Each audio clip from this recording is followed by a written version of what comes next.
Well, this video I want to talk about criticism and to what extent we should engage with it, to what extent we should allow it to penetrate into our subconscious, the meaning we should ascribe to it, all of these sorts of things. I think a lot of us shy away from criticism. We're deathly afraid of it.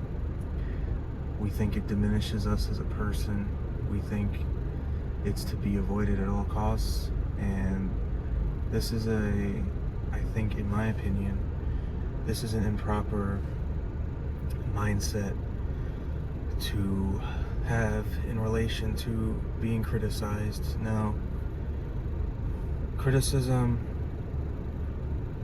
can be a very potent teacher if your mind is orientated properly, or it can be one of the most potent forms of discouragement in that, if you allow it to, if you think about it in an improper way, it can derail you from your purpose. It can rob you of your ultimate self, manifesting your ultimate potential and your highest self. And this will be to your greatest detriment, because if you interact with it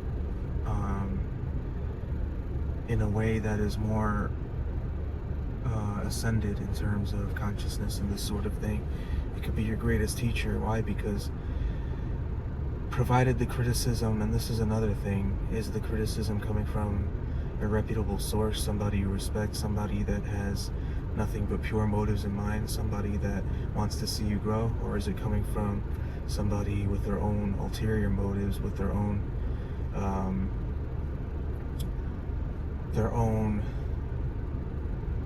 agenda, an agenda of subverting your ultimate self?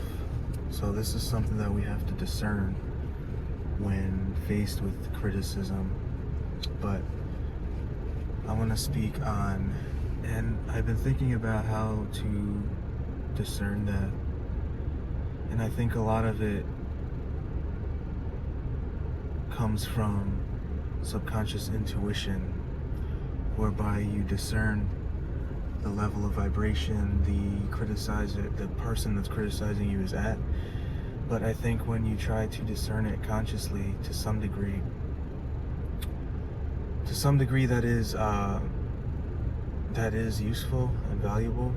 But I think you have to get out of your own way and allow your subconscious and your intuition to speak to you as it relates to whether or not you should integrate this criticism into your subconscious and allow it to then have the effect that it will have once it has permeated to your subconscious. So, as I was saying, I think it's a phenomenon that largely takes place in the subconscious, in your intuition, and it will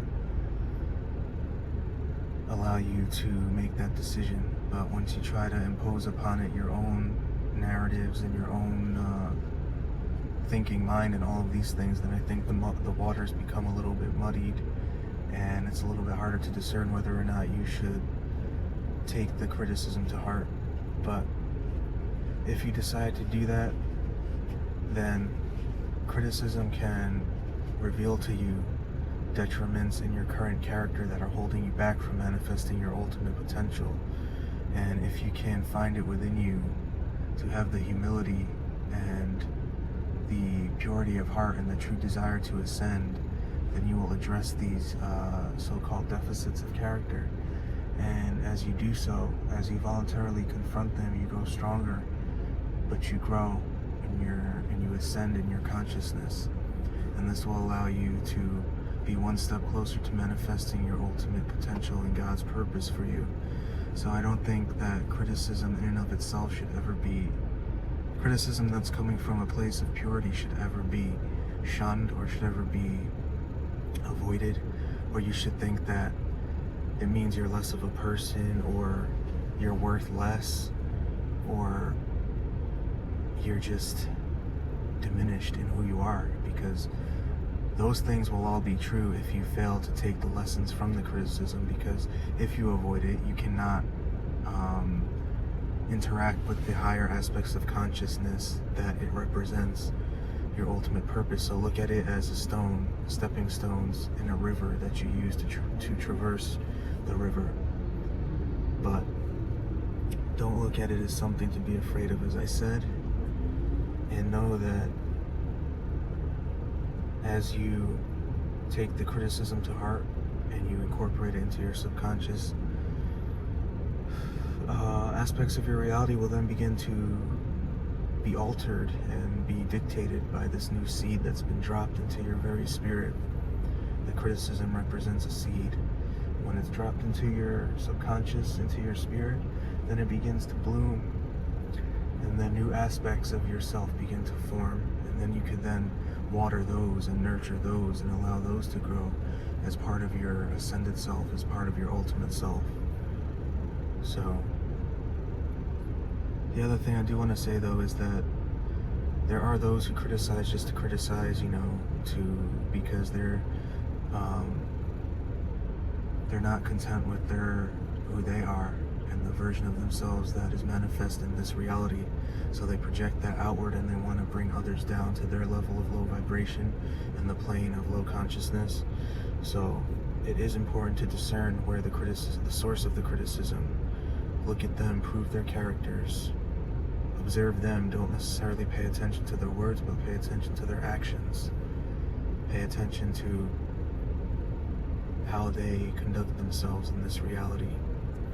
Because, as I said, criticism can be a very potent agent of discouragement and can derail you from your ultimate destiny if you allow improper criticism to permeate into your subconscious and then direct your thoughts and actions, and then manifest in your reality. So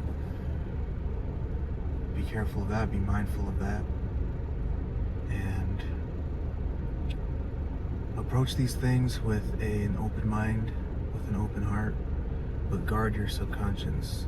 Your conscious is your guard to your subconscious. So discern these things. See if you can step back from the painting in order to grasp the whole picture, and then make a conscious decision on whether or not you're going to take the criticism to heart and allow it to have its effect on your consciousness and your mind and your heart and your spirit. So I'm sure there's many other things I could have said in this video, but that's what's coming to me at the moment. And if you could like the video, subscribe, so that it gets projected out into the YouTube realm. And it is my desire with these videos just to have a positive effect, to explore my own consciousness, and to make most use of my gifts so that I could be of use and service to others, which is most important. And maybe somebody needs to see or hear these messages, so I hope they get out there. And check out my other channel, Ray Rivera, where I do music and art and stuff. And keep in mind the name of my channel, it never was about you, as it relates to your own personal struggle and suffering. And know that you should voluntarily confront these things with the spirit of gratitude and humility and courage, and know that it's not about you. It's about the lessons and things the highest level of consciousness you extract from the perceived suffering and struggle and trial and tribulation, so that you can facilitate your ultimate version of yourself and be of use as you are to affect others. So keep that in mind, and thanks for watching.